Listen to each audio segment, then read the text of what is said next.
I want my money back. You can't have your money back just because you didn't win. I don't think anyone's meant to win on this, except you two, of course. All the money goes to the new book fund. Bono? What? This real? Yeah. I've got it. Bono from you too. Oh, I keep it a bit quiet, eh, mate? Well, who's going to buy a ticket when you've won the prize? All right, yeah. Killed him. Don't know how you two get away with it. Flair for business, plus me natural charm. Oh, sir, we've collected a few bob for the book fund. Oh, good. Well, do you want it now or when we pack up later? No, don't bring it to me. Better take it to Mr. Kennedy. Leg 'em, lads. Hey? I'll tell you later. Come on!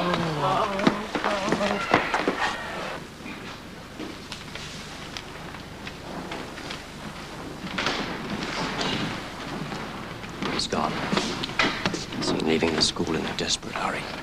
So he was lying. Oh, no. He wanted to go to the toilet, all right. It's what he found when he got there that upset him.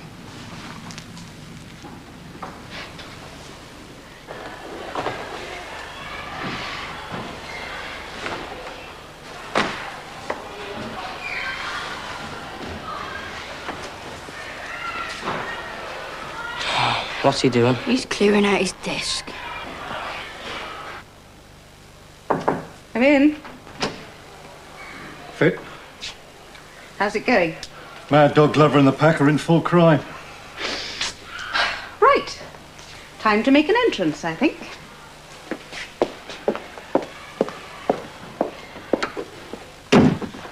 Anton, please. What have I got to lose? No one's going to believe me. I'll tell you something. Before I go, I'm going to make sure everyone knows about it. But you don't even know how much substance there is in these allegations.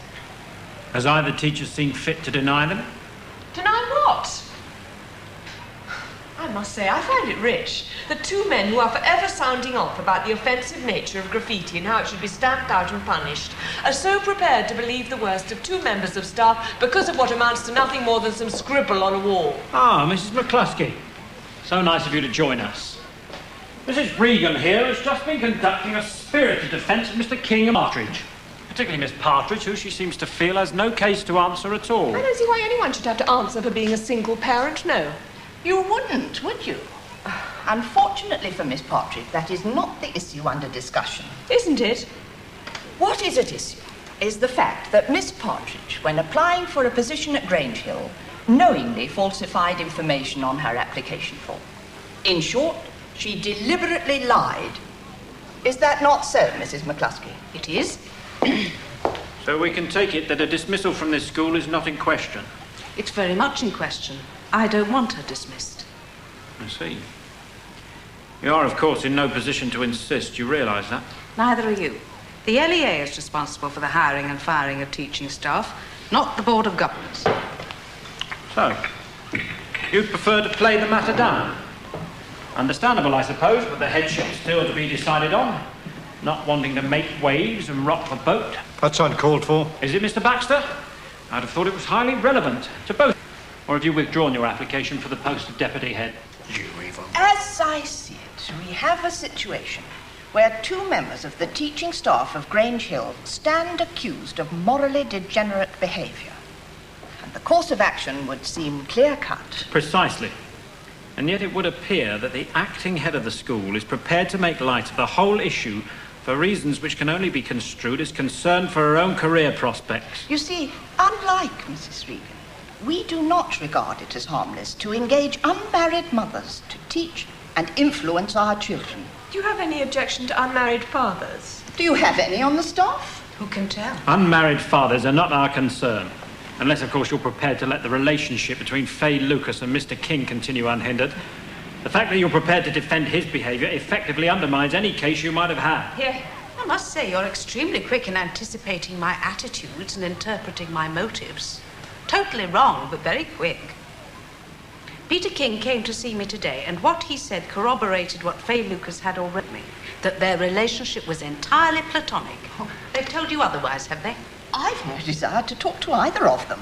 Well, they're the only ones who really know what's been going on. So, this man King comes along, tells you there was no hanky-panky, and you believe him. I mean, there's no chance of him not being entirely truthful, is there? You know, to protect his job. Peter King was extremely upset at the distress he's caused Oh, Faye. well, that makes everything all right. The distress he's caused Faye, not to mention the damage he's done to her examination prospects.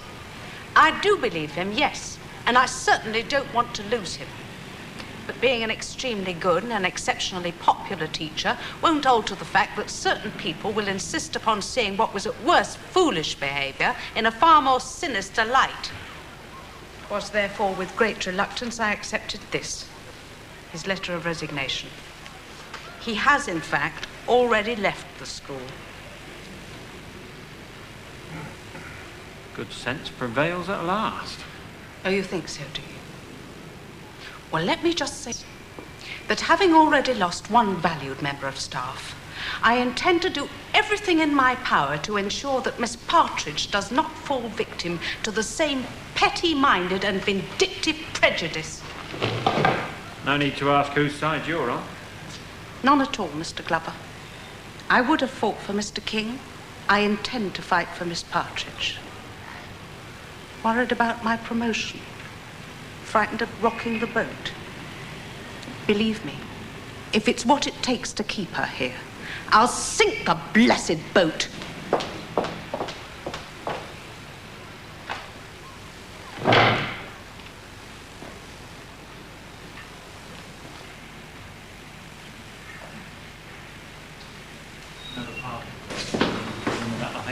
Look.